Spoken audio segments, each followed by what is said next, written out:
bonjour à tous, amis de vitamines, on est parti, comme ma femme m'a dit ce matin. Ok, je suis heureux de vous retrouver ce matin et de pouvoir échanger avec vous sur eh bien, des passages de la parole de Dieu, de l'Écriture, qui est une nourriture. Et que la paix soit avec vous. Jésus, quand il a envoyé ses disciples, il leur a dit, allez, et puis rentrez. Quand vous rentrez dans une maison, dites que la paix soit avec vous. Alors comme d'une certaine façon je rentre dans votre maison, eh bien je vous dis que la paix soit avec vous. Voilà. Ce sera un peu et ce sera même très précisément le sujet de ce matin. Je voudrais, comme un peu d'habitude dans ces mardis, et en tout cas pour ma part, vous lire un verset des Proverbes. Et puis méditer sur ce verset. Ça va nous parler évidemment de paix, comme je disais tout à l'heure. Et voilà ce qu'il dit, en fait, au chapitre 17 du livre des Proverbes, au verset 1. « Mieux vaut un morceau de pain sec avec la paix qu'une maison pleine de viande avec des querelles. » Je répète, hein, mieux vaut un morceau de pain sec avec la paix qu'une maison pleine de viande et de querelles.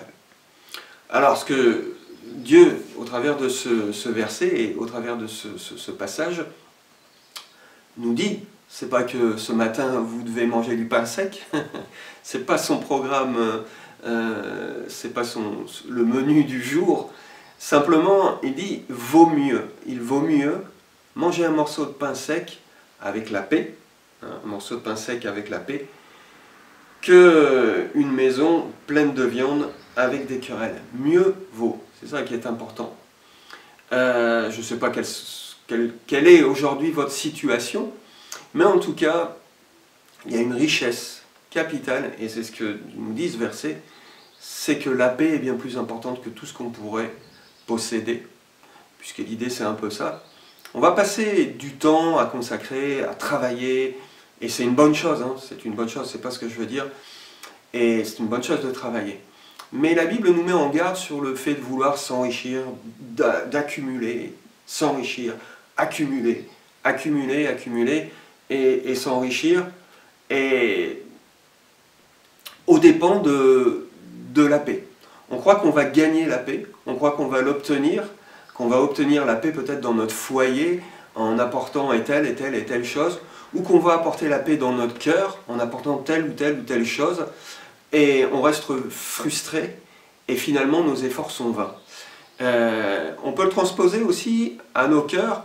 Moi je ne sais pas, quand on est adolescent par exemple, on peut se dire mais je ne suis pas ceci, je ne suis pas cela, je devrais être ceci, ou je devrais être cela, et je ne suis pas comme un tel, et je ne suis pas comme ceci, et comme cela. Et on va développer des efforts par nous-mêmes pour obtenir cette paix au fond de nous, et obtenir quelque part cette satisfaction qui va nous rendre heureux. Or, eh bien, la Bible nous montre en fait que eh bien, ce n'est pas par nos propres efforts qu'on va atteindre cette paix. Alors je voudrais vous emmener donc à un autre passage de la Bible. Celui qui va nous apporter la paix, c'est Jésus-Christ. C'est Jésus. Alors, peut-être vous pouvez repousser ça, repousser cette pensée, mais ce serait une erreur. Ce serait une erreur. Et peut-être ce matin, vous allez partir sans paix dans le cœur. Mais peut-être vous allez partir aussi en ayant saisi cette paix. Et je voudrais vous laisser cette parole, vous donner cette parole de Jésus. Écoutez bien, c'est Jésus lui-même qui vous le dit ce matin. C'est Jésus qui te dit ce matin. Écoute bien. Voilà. Je te laisse la paix. En fait, le texte dit « Je vous donne la paix » puisqu'il s'adressait à ses disciples. Mais c'est une parole qui est valable aussi pour toi aujourd'hui. Et il pourrait dire donc dans Jean, chapitre 14, verset 27, « Je te laisse la paix.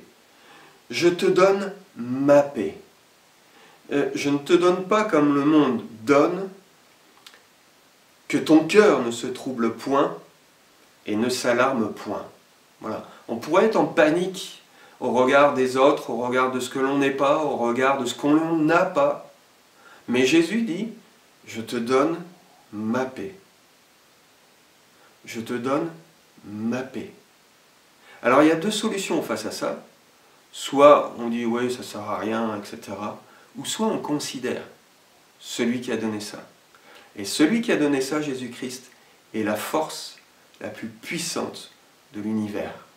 La force créatrice de Dieu, la puissance même de Dieu. Et si lui, cette puissance extraordinaire, et cette richesse qui est extraordinaire, qui est en Christ, lui, Jésus, te dit, je te donne ma paix, je te la donne.